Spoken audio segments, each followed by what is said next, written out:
Hello and welcome to the Philippines. I've got a couple of important news items to talk to today. The first one is going to be about the cellular. You need to register your SIM card by July 25th, I believe it is, or your SIM will no longer work. And that's whether you have it in a phone, a tablet, perhaps even a Wi-Fi hotspot. And then we're going to talk a little bit about this developing storm typhoon that we have here coming in. May hit the Philippines. It may go north. We'll talk a little more about that. But first, let's go over to the story about cellular SIM card registration. So here's an article from about almost 90 days ago where they said SIM registration was extended for 90 days. Well, that 90 days is almost up, fellas, guys and girls. July, here it is right here, until July 25th. So I don't know, until July 25th. Does that include the 25th? Probably, but not positive. If you want to continue using your SIM, whether it's in a phone or a pocket Wi-Fi system or some other tablet, whatever, you're going to need to register that. Now, my experience in the last month, I registered my SIM with Globe a month or so ago.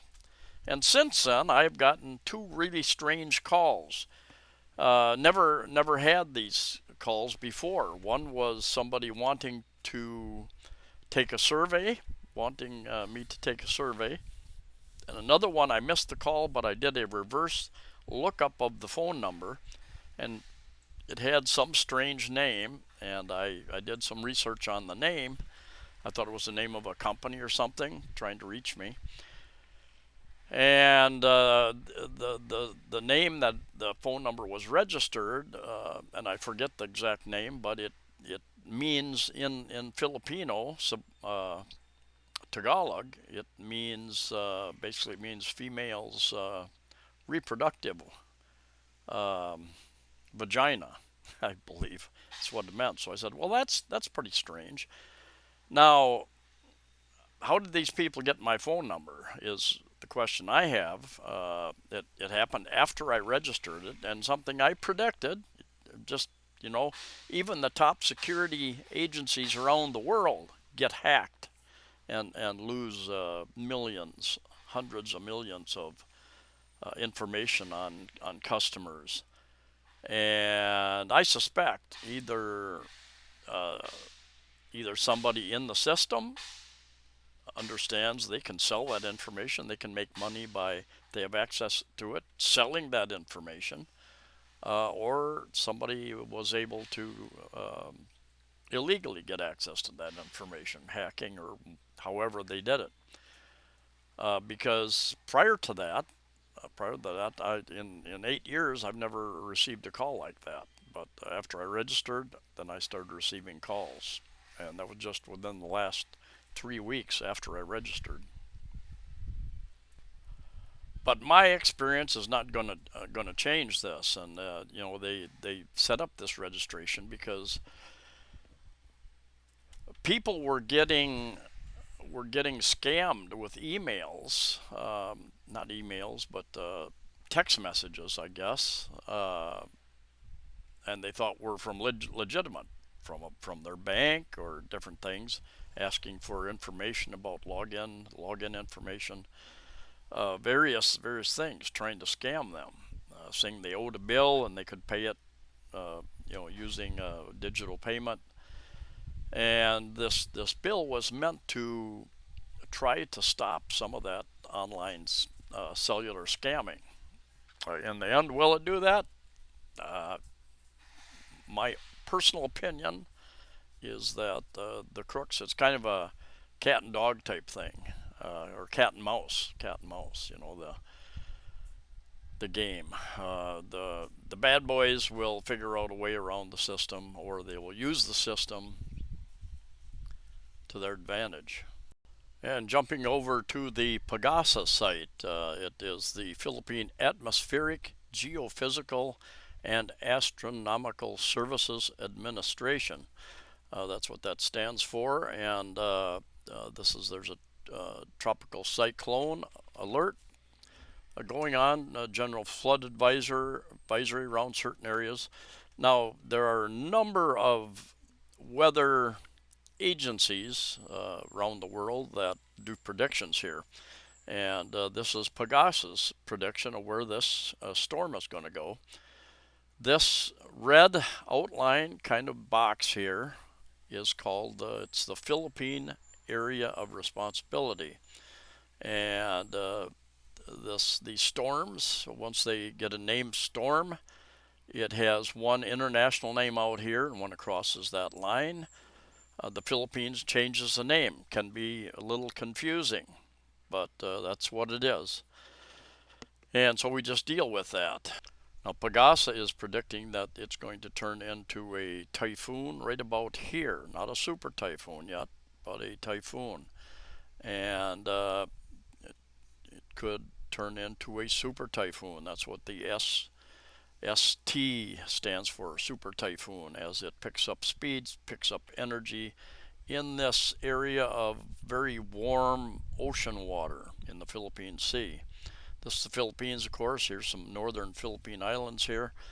There are some other agencies that are saying it's going to track farther west, and regardless, it's going to affect part of the Philippines, drawing in with water-wise, bringing in rain and flooding, and you can go down here and check out the various advisories, different areas as for northern Samar, eastern Samar, southern Leyte, Bilaran, and lightning down here, general flood advisory, Surigao. What do we have over here? Romblon and Palawan. They're again general flood advisory. And this can change depending upon what course. And I've seen a number of typhoons that have been predicted to do one thing and they change their mind. They don't follow the human tracks all the time. And there are times when it's been projected to go north and it'll go right through the center of Luzon, for instance. Now, we are presently in a weather system for several months. Started in June, and the Southwest Monsoons, and you can see the wind and the rain coming from the southwest, and the storm system helps that draw in from the southwest. We've got two systems basically. Part of the year we have the northeast monsoons. We have wind from the northeast, and then we have the southwest rainy season, what it's called. And we even in the last week, it's been a little bit unusual. We've been getting an awful lot of rain a couple times a day and every day for about 5-6 days, I think, now here in Cebu City area and other areas of the Philippines as well. Jumping over to windy.com, you can access this free site. I really love the site online, and you can also download an app on your phone, whether you're Apple or Android.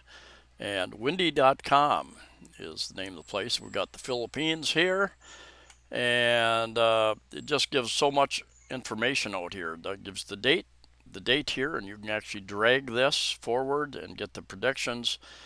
You've got a number of things over on this side, and I pay for the premium. I think it's $19-20 for a year, I think. You can get 3D images, you can get radar satellite, wind, which rain and thunder, new snow, thunderstorms, temperature, clouds, waves, and more layers. There's just a ton of layers down here you can get into.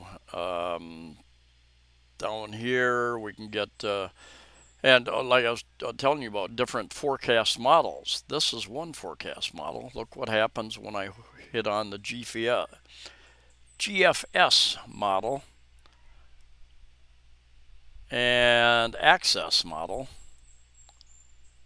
somewhat differently. And let's just take this model, and let's run this date forward and see where it has it going. Looks like it's going further west instead of north.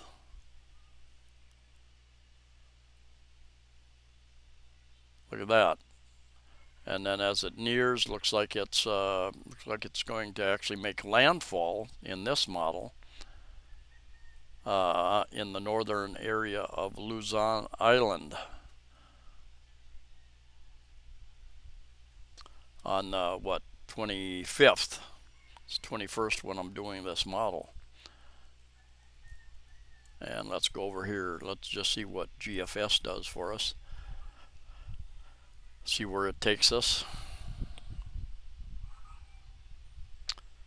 My internet speed hasn't been the fastest lately, so it's lagging just a little bit here. But it does eventually, as it gets close to the Philippines, it does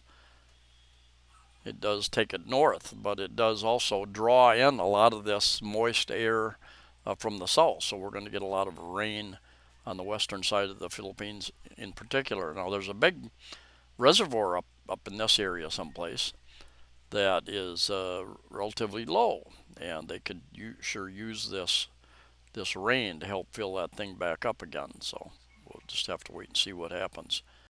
You register your cell phone SIM with whoever your carrier is, Globe or Smart or whoever. Anyway, stay safe. See you next time.